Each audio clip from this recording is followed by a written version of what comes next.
आता आपण पहिल्या रेसिपीला सुरुवात करत आहोत। आज आपण संपूर्ण व्हिडिओमध्ये 6 रेसिपीज बघणार आहोत। Welcome to Mayur recipes. मित्रांनो, आजच्या भागामध्ये तुम्हा सगळ्यांचं खूप खूप मनापासून स्वागत। इथं आपण एक मध्यम आकाराची खोबऱ्याची वाटी किसून घेतलेली आहे आणि मस्तपैकी लोखंडी तव्यावरती मध्यम आचेवरती आपण खोबरं हलकासा रंग बदलेपर्यंत मस्तपैकी खरपूस असं परतून घेणार आहोत। यावरती आपण हलकंसं तेल टाकलेलं आहे आणि याला मस्तपैकी अशा पद्धतीने सतत कालवत राहून आपण याला छान परतून घेणार आहोत। बरं, आजचा व्हिडिओ अत्यंत इंटरेस्टिंग असा होणार आहे, कारण का की घरामध्ये अजिबात भाजीपाला नसताना दररोज संध्याकाळच्या वेळी काय स्वयंपाक करावा याचा जो यक्ष प्रश्न महिलांपुढे किंवा जेवण बनवणाऱ्यांपुढे पडलेला असतो तो आज आपण सोडवणार आहोत। बरं का, अजिबात काही नसताना अशा ह्या रेसिपीज तुम्ही ट्राय करू शकता। इथे मिक्सरच्या भांड्याला आपण 2 इंच अद्रकचे तुकडे करून घेतले आहेत, त्यानंतर काही लसणाचे काप घातले आहेत आणि यामध्ये आपण हे खरपूस असं परतून घेतलेलं खोबरं त्यात घालायचं आहे। त्यामध्ये पाव चमचा आपण हळद घातली आहे आणि इथे आपल्या आवडीनुसार तिखट घालायचं आहे, लाल तिखट। इथे आपण 1 चमचा लाल तिखट घेतले,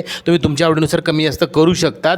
यामध्ये आता थोडासा गरम मसाला घातला आहे, आपण पाव चमचा अर्धा चमचा गरम मसाला घालायचा आहे तुमच्याकडे जो असेल तो, आणि त्यात थोडंसं पाणी घालून अशा पद्धतीने मस्त फाईन अशी पेस्ट तयार करून घ्यायची बरं का मित्रांनो। बरं, लगेचच आपण एका जाडबुडाच्या कढईमध्ये थोडंसं तेल घातलेलं आहे, त्यामध्ये मोहरी घालायची आहे आणि थोडंसं त्यामध्ये आपण जिरंसुद्धा घातलेलं आहे आणि आपण हे सगळं वाटण जे मिक्सरच्या भांड्याला तयार करून घेतलेलं आहे हे सुद्धा आपण त्यामध्ये घालायचं आहे आणि मस्त खरपूस असं त्याला फ्राय करायचं आहे बरं का। तुम्ही बघू शकता इथे तेलामध्ये घातल्यानंतर गरमागरम तेलामध्ये आपण हे सगळं घातलेलं आहे आणि मस्तपैकी खरपूस असा खमंग आपण हे सगळं वाटण असं परतायला घातलेलं आहे। हा, काय मस्त असा खमंग वास सुटला आहे नाही का ह्या संपूर्ण फोडणीचा।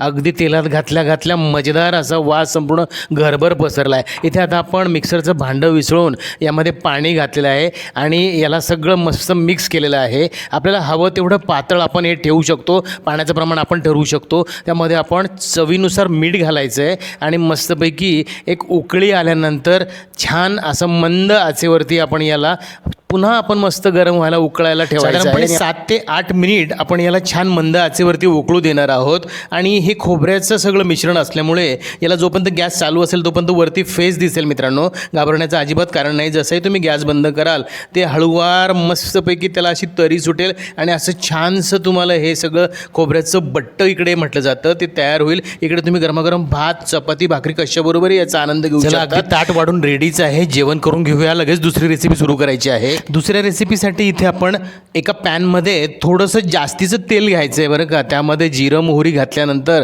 ते हलकंसं तडतडलं की बराचसा आपण बारीक चिरलेलं लसूण घालायचं आहे। मस्तपैकी खरपूस परतून होत असताना त्यामध्ये काही हिरव्या मिरचीचे काप घालायचे आहेत उभे चिरलेले, आणि त्यानंतर मध्यम आकाराचा बारीक चिरलेला कांदा आपण घालायचा आहे आणि हे सगळं व्यवस्थित मस्तपैकी सोबत छान परतून घ्यायचं आहे बरं का। मस्तपैकी कांदा गुलाबीसर होस तर त्याला आपण छान परतून घ्यायचं आहे। त्यानंतर त्यामध्ये आपण पाव चमचा हळद घालत आहोत, ती हळदसुद्धा या सगळ्या कांद्या मिरची आणि लसणासोबत मस्तपैकी कालवून घ्यायची आहे छान। तुम्ही बघू शकता ही मस्त टेम्पटिंग अशी फोडणी दिसत आहे। यामध्ये मग आपण पाणी घालत आहोत बरं का, थंड पाणीच घातलेलं आहे, साधारणपणे 1 ते सव्वा ग्लास यामध्ये आपण पाणी घालायचं आणि चवीनुसार इथे मीठसुद्धा घातलेलं आहे। पाणी हलकंच अगदी घातल्या एकाच बाजूने चमच्याने आपण ढवळायला सुरुवात करायची आहे आणि दुसऱ्या बाजूने त्यामध्ये हळूहळू डाळीचं पीठ घालायचं मित्रांनो आणि ते सतत ढवळत ठेवायचं आहे बरं का। त्याला अजिबात थांबायचं नाही आहे आणि पाणी अगदी जास्त गरम नव्हतं आपलं, आपण पाणी घातल्या हे सगळी प्रक्रिया सुरू केलेली आहे। तुम्ही बघू शकतात लागलीच ते सगळं पीठ मस्तपैकी त्यामध्ये विरघळलं आहे बरं का मित्रांनो, अजिबात त्याच्या गुठळ्या झालेल्या नाही आहेत। त्याला आपण सतत कालवत ठेवल्यामुळे डाळीचं पीठ त्या पाण्यामध्ये आणि सगळ्या फोडणीमध्ये मस्तपैकी बेमालूम असं मिश्रण त्याचं तयार झालेलं आहे। तुम्ही बघू शकतात इथे मध्यम आचेवरती आपण हे सगळं करत आहोत।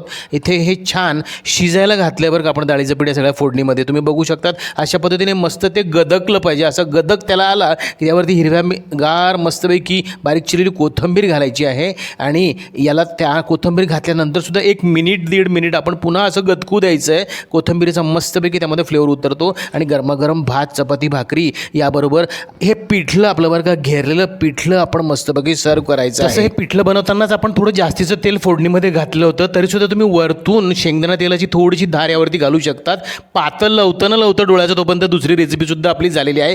तिसरी रेसिपी लागलीच सुरू करूया. एका मिक्सरच्या भांड्याला काही अद्रकचे तुकडे आपण घातले आहेत, त्यामध्ये काही लसणाच्या पाकळ्या घातल्या आहेत आणि कांद्या चिरूनसुद्धा त्यामध्ये आपण घातलेला आहे आणि मस्त मिक्सरला तो फाईन फिरवून घेतलेला आहे बरं का. आणि अशा पद्धतीने मजेदार असा तो लगदा तयार केलेला आहे. कुकरमध्ये आपण थोडंसं तेल घालून त्यामध्ये जिरं घातलं आहे आणि त्या जिरं तडतडल्यानंतर त्यामध्ये आपण मिक्सरला कांदा लसूण अद्रकची जी पेस्ट तयार करून घेतली आहे ती मस्तपैकी त्यामध्ये घालायची बरं का. आणि यामध्ये पाव चमचा आपण हळदसुद्धा घालणार आहोत. तुम्ही बघू शकता इथे आपण हळद घातलेली आहे आणि तीसुद्धा ह्या कुकरमध्ये फोडणी आपण जी तयार करतो आहे त्यामध्ये ते मस्त कालवून घ्यायचं आहे बरं का मित्रांनो.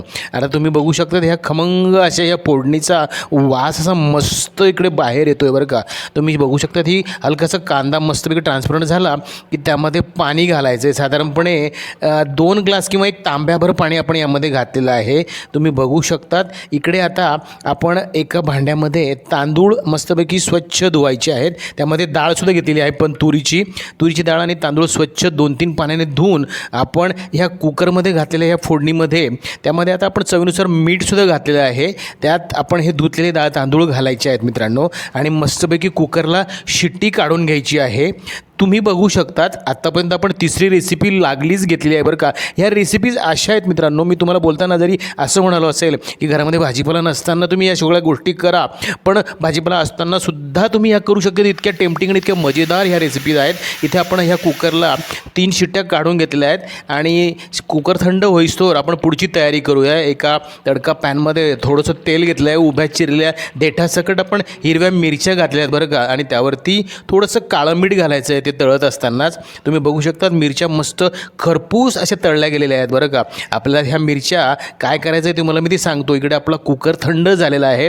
कुकर आपण उघडून घेत आहोत बरं का. तुम्ही कुकर वापरत नसाल कारण तसा ट्रेंड फॉलो केला जातो. कुकर लोक आता वापरणं जरा कमी करतायत तर तुम्ही पातेल्यामध्ये सुद्धा ही सगळी प्रक्रिया करू शकतात बरं का. व्यवस्थित झाकण लावून तुम्ही अशा पद्धतीने सगळी फोडणी तयार करून हे तांदूळ त्यामध्ये घालून अशा पद्धतीने ही मजेदार अशा वेगळ्याच नवीन फोडणीची ही खिचडी किंवा हा राईस किंवा हे तुम्ही तयार करून घेऊ शकतात. आणि यावरती आपण मस्तपैकी मजेदार अशा या हिरव्या मिरच्या ज्या फ्राय करून घेतल्या आहेत त्या वरतून घालायच्या आहेत आणि त्यातलं तेल आपण थोडंसं वरतून अजून घालायचं आहे. म्हणजे ते मस्तपैकी कालवून अगदी मजेदार अशी ही सगळी खिचडी लागते. किती मजेदार सोप्या आणि झटपट रेसिपी आहे. चौथी रेसिपी आलीसुद्धा. आपण एका भांड्यामध्ये थोडीशी तुरीची डाळ घेतली बरं का. तिला स्वच्छ धुवून आपण त्यात पाणी घालून त्यामध्ये थोडीशी हळद घातली, त्यात थोडंसं खायचं तेल घालायचं आहे आणि आपण ती कुकरच्या भांड्यामध्ये खाली पाणी घालून वरती झाकण ठेवून आपण ते भांडं आतमध्ये कुकरला लावलेलं आहे आणि याला मस्तपैकी आपण कुकरच्या शिट्ट्या काढून घेणार आहोत बरं का मित्रांनो. थोडक्यात आपण ही डाळ शिजवून घेणार आहोत. तुम्ही तुमच्या पद्धतीने कशाही पद्धतीने तुम्ही हिला शिजवून घेऊ शकतात. आपण पुढची तयारी करूया. इकडे कुकरच्या शिट्ट्यासुद्धा होतील तोपर्यंत आपण बाकीच्या गोष्टी करूया. तुम्ही चॅनलवर अजूनही नवीन असाल तर चॅनलला सबस्क्राईब करा. माझ्या रेसिपीज तुम्हाला ज्या ठिकाणी आवडतील त्या ठिकाणी तुम्ही लाईक जरूर करा बरं का आणि तुमच्या मित्राप्टेस्टमध्ये ह्या रेसिपी शेअरसुद्धा करा. आता इकडे आपण एका पसरटच्या भांड्यामध्ये 1 वाटीभर गव्हाचं पीठ घेतलं आहे. त्यामध्ये चवीनुसार मीठ घालायचं आहे आणि त्यात थोडं पाणी घालून घट्टसर असा डो तयार करून घ्यायचा आहे. ही कणिक तयार करून घ्यायची आणि याला हलकंसं तेल लावून कणिक ही मस्तपैकी तिंबून अशी 2 मिनटासाठी आपण बाजूला ठेवून देणार आहोत. आणि आता आणखीन आपण पुढची तयारी करणार आहोत. तोपर्यंत आपला कुकरसुद्धा शिट्ट्या झालेल्या आहेत. त्यातली डाळ आपण शिजलेली ही बाजूला काढून घेत आहोत. तुम्ही बघू शकता अतिशय व्यवस्थित आपली ही डाळ शिजलेली आहे. इकडे आपण एका पॅनमध्ये थोडंसं तेल घालून त्यामध्ये जिरं मोहरी तडतडवायची आणि त्यामध्ये ठेचलेला लसूण घातला आहे. त्यात काही कढीपत्त्याची पानं घातली. हे मस्तपैकी खरपूस असं परतून घ्यायचं आहे बरं का. हे सगळं मिश्रण परतत असताना यामध्ये बारीक चिरलेला 1 टमाटा घालायचा आहे. तो सुद्धा व्यवस्थित ह्या सगळ्या फोडणीमध्ये परतून घ्यायचा मित्रांनो. आणि आता आपण ही शिजवून घेतलेली संपूर्ण डाळ या फोडणीमध्ये घालायची आहे बरं का. त्यातल्या पाण्यासकट आपण ही संपूर्ण डाळ या फोडणीमध्ये घालायची. तुम्ही बघू शकतात ती डाळ मस्तपैकी शिजलेली आहे आणि त्या फोडणीमध्ये घालताच ती त्यामध्ये मस्त कालवायची. चवीनुसार मीठ घालायचं आहे आणि हे सगळं व्यवस्थित कालवून घ्यायचं आहे सोबत एकत्र. हलकंसं त्यामध्ये आपण पाणी घालतो आहे बरं का. कारण आपल्याला त्याची कन्सिस्टन्सी ॲडजस्ट करण्यासाठी आपल्याला हवं तेवढं पातळ करण्यासाठी आपण त्यामध्ये पाणी घालायचं आहे. इकडे आपण तिंबून ठेवलेल्या किंवा मळून घेतलेल्या कणकेतून एक छोटा गोळा तोडायचा आहे. त्याचा उंडा तोडायचा आहे आणि इथे एक पोळीच लाटून घ्यायची आहे. शब्दशः पोळीच्याच थिकनेस एवढी तिची आपण थिकनेस ठेवणार आहोत. रेग्युलर आपण पोळ्या बनवतो त्यानुसार. आणि सुरीच्या मदतीने असे उभे आडवे आपण त्याचे काप तयार करून घेणार आहोत. ह्या पोळीचे काप आपण आता एका परातीमध्ये व्यवस्थित कलेक्ट करून घेणार आहोत. संपूर्ण 2, 3, 4 पोळ्या आपल्याला जेवढी क्वांटिटी आपल्याला हवी असेल तेवढ्या क्वांटिटीच्या त्या पोळ्या आपण त्याचे काप आपण ऑलरेडी तयार करून ठेवायचे आहेत. आणि मग पुढे आपण ह्या पॅनमध्ये आपण ज्या पद्धतीने तिकडे सगळी आपण ती डाळ शिजायला घातली आहे त्याचं मस्तपैकी कन्सिस्टन्सी आपल्याला हवी तेवढी पातळ करून घेतली आहे. आणि त्यानंतर तिला मस्त उकळी फुटली की छान उकळत्या त्या डाळीमध्ये त्या फोडणीमध्ये आपण हे सगळे कणकेचे काप घालायचे आहेत. मित्रांनो तुम्ही बघू शकता इथे आपण एक एक करून व्यवस्थित असं त्या उकळत्या डाळीमध्ये आपण हे सगळं घालायचं आहे. तुमच्या लक्षात येईल जसं जसं तुम्ही ते डाळीमध्ये घालत आहात तसं तसं ते मस्तपैकी लगेच असं फुलतं आहे मस्त मजेदार पद्धतीने. आणि ते अगदी त्याला मस्त छान एक सगळं टाकल्यानंतर उकळी काढायची आहे. मस्त हिरवीगार बारीक चिरलेली कोथिंबीर घालायची आहे. तुमची ही सुद्धा रेसिपी तयार झालेली आहे मित्रांनो. आपण याला बऱ्याच नावांनी ओळखतो. याला आपण डाळ चिखोल्या म्हणतो किंवा वरण चिखोल्या म्हणतो किंवा काही गुजराती मंडळी याला डाळ ढोकळीसुद्धा म्हणतात. अशा पद्धतीने हे कंप्लीट असं जेवण आहे बरं का मित्रांनो. यामध्ये संपूर्ण बघू शकता तुम्ही आपण टमाट्याची सगळी फोडणी आहे, डाळ आहे, गव्हाच्या पिठाची, त्यामध्ये सगळ्या कणकेचे त्या आपल्या काप आपण त्यामध्ये घातले आहेत. यावरती मस्तपैकी साजूक तुपाची धार घालायची आहे. आणि संध्याकाळच्या वेळेला मस्तपैकी अशी एक प्लेट भरून आपण हे खायला बनवू शकतो. किती मजेदार ही चौथी रेसिपी आपली झालेली आहे बरं का. आता पुढच्या 5व्या रेसिपीसाठी जरा जास्तच उत्सुक आहे बरं का, कारण ती माझी स्पेशली ती माझी फेवरेट रेसिपी आहे. यासाठी एका कढईमध्ये थोडंसं तेल घातलेलं आहे आणि त्यामध्ये आपण आता हा नागलीचा पापड तळून घेत आहोत बरं का. तुम्ही बघू शकतात आपण हे घरी बनवलेले नागलीचे पापड आहेत.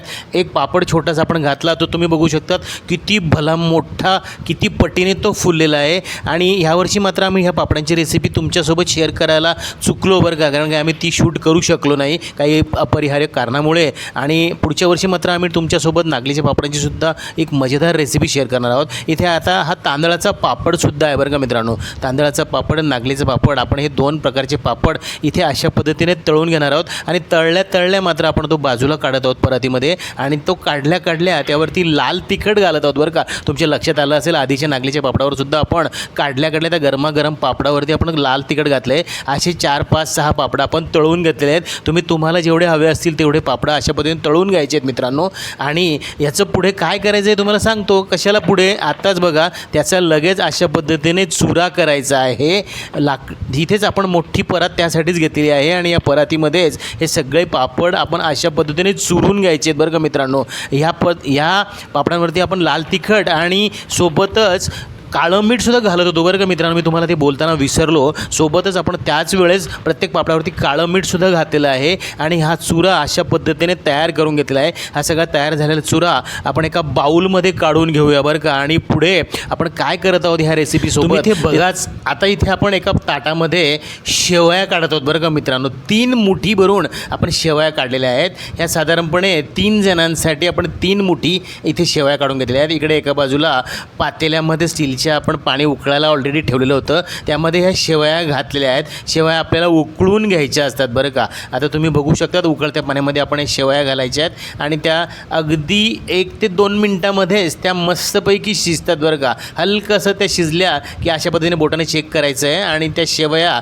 लागलीच तयार होतात. इकडे आपण पाणी त्यातलं निघून जाण्यासाठी एका चाळणीवरती आपण मस्तपैकी त्या शेवया सगळ्या काढून घेत आहोत. तुम्ही बघू शकतात आपण इथे एका कढईमध्ये ती चाळणी ठेवलेली आहे, जेणेकरून त्यातलं ते गरम उकळतं पाणी त्याच चाळणीमध्ये खाली राहील आणि त्याची स्टीम, त्याची वाफ ही सतत शेवयांना खालून लागत राहील. म्हणजे शेवया जास्त वेळ आपल्या गरम राहण्यासाठी मदत होईल. इथे तुम्ही बघू शकतात आपण तयार करून घेतलेला पापडांचा चुरा आणि मस्तपैकी शेंगदाण्याची आणि तिळीची चटणी आपण एका बाजूला घेतली आहे. इथे आपण शेवया सर्व करत आहोत बरं का मित्रांनो. इथे तुम्ही बघू शकतात आपल्याला हवे तेवढे शेवया इथे आपण घेतलेल्या आहेत. त्यावरती मस्तपैकी गुळाचा चुरा, मस्तपैकी ऑर्गॅनिक गुळ आपण त्यावरती घालत आहोत. आणि साजूक तुपाची धारसुद्धा त्यावरती घातलेली आहे. आणि मस्तपैकी गरमागरम दूध आपण त्यावरती घालत आहोत बरं का मित्रांनो. आता हे कॉम्बिनेशन तुम्ही सांगा बरं किती मजेदार लागणार आहे संध्याकाळच्या वेळेस खाताना. तुम्ही एकदा हा नक्की ट्राय करून बघा अशा पद्धतीने. आता इथे आपण हे सगळं कालवून घ्यायचं आहे चमच्याच्या मदतीने गरमागरम असतानाच. आणि तुम्ही याचा आस्वाद घेऊन बघा. एक चमचा समजा तुम्ही शेवयांचा मस्तपैकी गुळ आणि दूध तूप घातलेल्या या शेवयांचा घेतला, त्यासोबत हा पापडांचा मजेदार तळलेल्या पापडांचा जो चुरा आपण तयार करून घेतलेला आहे. त्यावरती लाल तिखट आणि काळा मिठाचं जे आपण मस्तपैकी मिश्रण घातलेलं आहे ते इतकं मजेदार लागतं नाही का. आणि दुसऱ्या घासाबरोबर आपण मस्तपैकी तिळीची आणि शेंगदाण्याची चटणी. तुम्ही एकदा नक्की अशा पद्धतीने ट्राय करून बघा आणि मला कमेंट करून तुम्ही मला कळवायला विसरू नका बरं का. मला वाटतं ही तुमचीसुद्धा फेवरेट रेसिपी होणार. आजच्या व्हिडिओमधली शेवटची म्हणजे 6 नंबरची रेसिपी आणि सर्वात इंटरेस्टिंग रेसिपी तुम्हाला बघायची आहे. इथे आपण थोडीशी चिंच घेतली आहे छोटी वाटीभर आणि त्याचे दुप्पट गूळ त्यामध्ये घातलेला आहे आणि त्यामध्ये पाणी घालून हे भिजत घालायचं आहे आणि हे सगळं व्यवस्थित भिजतं. हा सगळा गूळ त्यामध्ये मस्तपैकी विरघळतो आणि चिंच मस्तपैकी नरम होते. तोपर्यंत आपण पुढच्या तयारीला लागूया. इथे आपण 2-3 तास भिजत घातलेली हरभऱ्याची डाळ बघत आहोत. इथे आपण एक छोटी वाटी भरून हरभऱ्याची डाळ घेतलेली होती. त्याचं एक्झॅक्ट प्रमाण मी तुम्हाला सांगतो. इथे आपण आता मिक्सरच्या भांड्याला 15-20 लसणाच्या पाकळ्या घातल्या. त्याआधी थोडंसं जिरं घातले, त्यात काही हिरव्या मिरच्या घेतल्यात आणि थोडीशी डाळ घालून आपण याला असं जाडसर फिरवून घेतलं आहे बरं का. आणि मग मिरच्या आणि ते सगळं लसूण वगैरे त्यात वाटल्या गेल्यानंतर उर्वरित डाळसुद्धा त्यामध्ये घालून आपण मस्तपैकी त्याची अशी फाईन पेस्ट तयार करून घेतलेली आहे. तुम्ही बघू शकतात. आपण हे सगळं एका बाजूला भांड्यात काढून घेत आहोत. इकडे दुसऱ्या भांड्यामध्ये आपण इथे पीठ घेतलेलं आहे बरं का गव्हाचं आणि त्यामध्ये थोडंसं चवीनुसार मीठ घालायचं आहे आणि त्यात थोडंसं 2 चमचे आपण तेल घालत आहोत आणि याला घट्टसर थोडं थोडं पाणी घालून मस्तपैकी मळून घ्यायचं आहे. याची अगदी घट्टसर असा डो तयार करून घ्यायचा आहे आणि तुम्ही बघू शकता याला हलकंसं तेलाचं बोट लावून आपण 2 मिनटासाठी बाजूला ठेवलेलं आहे. इकडे आता आपण मिक्सरला वाटून घेतलेलं हे संपूर्ण मिश्रण जे आहे डाळीचं ते एका बाउलमध्ये काढलं आहे. त्यामध्ये पाव चमचा हळद घालायची आहे. चवीनुसार त्यामध्ये थोडंसं मीठ घातलेलं आहे बरं का मित्रांनो आणि यामध्ये बारीक चिरलेला कांदा घालायचा आणि हे सगळं मिश्रण मस्तपैकी मिक्स करायचं आहे. अतिशय इंटरेस्टिंग रेसिपी आहे बरं का. ही तशी पारंपरिक रेसिपी आहे पण अशा वेळी तुम्ही अगदी झटपट ती लगेच करू शकतात.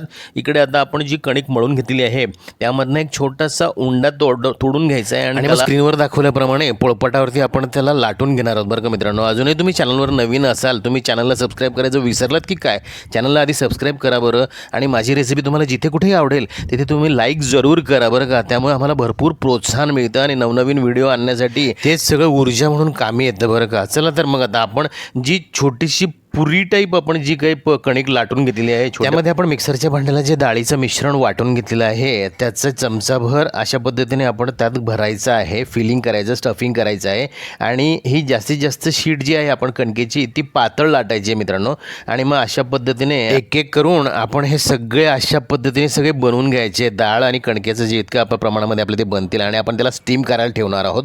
इकडे स्टीम करत असताना बाजूला आपण गुळ आणि चिंच जे भिजवून ठेवलेलं होतं त्याच्याकडे आता आपण बघणार आहोत. त्याला आता आपण मस्तपैकी अशा पद्धतीने हाताच्या साहाय्याने कुस्करून घेऊया. मस्तपैकी त्याचं सगळं पाणी चाळणीने आपण चाळून घेतलं बरं का. मस्त गुळाचं पाणी आणि चिंचेचं पाणी आपण एकत्र काढून घेतलेलं आहे. यामध्ये मस्त थंड पाणी घालायचं आहे. तुम्हाला सांगतो हा सगळा जो प्रकार आहे आपण याच्यासोबत एक मजेदार असं पेय बनवत आहोत बरं का. बरं आता मस्तपैकी आपण ह्या चाळून घेतलेल्या सगळ्या या पाण्यामध्ये आपल्याला हवं असेल तर कन्सिस्टन्सी त्याची मेंटेन करण्यासाठी तुम्ही वरतून थोडंसं पाणी आणखीन घालू शकतात. नाहीतर तुम्हाला ते व्यवस्थित वाटत असेल तर हरकत नाही, जसं आहे तसं ठेवू शकतात. यामध्ये आता आपण वरतून काळं मीठ घालायचं आहे बरं का मित्रांनो. ते मस्त मजेदार चटपटीत लागतं आणि यामध्ये बारीक कुटून घेतलेलं जिरं किंवा जिरा पावडर त्यामध्ये घालायची आहे. या 2 गोष्टी यामध्ये अतिशय मजेदार आणि अफलातून अशा लागतात. इकडे आपण हे स्टीम करायला ठेवलेले कान्होले आहेत बरं का मित्रांनो. आमच्याकडे याला कान्होले म्हटलं जातं. तुम्ही याला काय म्हणतात मला कमेंट करून कळवा आणि मला ते ऐकायला नक्की आवडेल. आपल्या सगळ्या प्रेक्षकांना तुमच्या या भागामध्ये जर असं काही पदार्थ बनवत असतील तर त्याला तुम्ही काय म्हणतात ते आपल्याला शेअर केलं तर आपल्या सगळ्या प्रेक्षकांना ऐकायला मिळेल. चला तर मग आता आपण इथे ते गरमागरम कान्होले बाजूला काढून घेतो. तुम्ही बघू शकतात याला आपण अशा पद्धतीने कट करूया. इकडे पन्ह्याचं जे आपण जे चिंचेचं पन्हं तयार करून घेतलेलं आहे त्या पन्ह्यामध्ये पन्ह्याचं एक छोटंसं बाऊल आपण बाजूला ठेवलेलं आहे. त्याच्यात मस्तपैकी काळं मीठ आणि गुळ एकदम चटपटीत लागणार आहे. आता याच्यावरती मस्तपैकी गरमागरम कानोल्यांवरती शेंगदाण्याचं किंवा तिळीचं तेल आमच्याकडे वापरलं जातं. कारण ज्या भागामध्ये जी तेलबी जास्त येते तिकडे तो तेल वापरण्याचा प्रकार किंवा प्रथा असते. इकडे आम्ही तेल शेंगदाण्याचं किंवा तिळीचं जास्त वापरतो. तुमच्या भागात जे तेल उपलब्ध असेल खाण्याचं ते तुम्ही वापरू शकतात. तुम्ही बघू शकता गरमागरम कानोल्यावरती तेल. अतिशय स्वर्गीय असा हा पदार्थ आहे. हे सगळ्या रेसिपी तुम्हाला आवडल्या असतील अशा आशा करतो. तुम्हाला काय वाटतं घरामध्ये काहीच भाजीपाला नसताना ह्या करण्याच्या रेसिपी आहेत की सगळं काही असताना सुद्धा तुम्हाला ह्या कराव्याशा वाटतील? इतक्या टेम्पटिंग आणि इतक्या मजेदार आणि इतक्या सोप्या झटपट ट्राय करून बघा बरं का. भेटूया पुढील भागात अशाच पारंपरिक इनोव्हेटिव्ह उपयुक्त रेसिपींसह. तोपर्यंत बघत राहा Modi recipes. Thank you for watching. Good bye. Take care.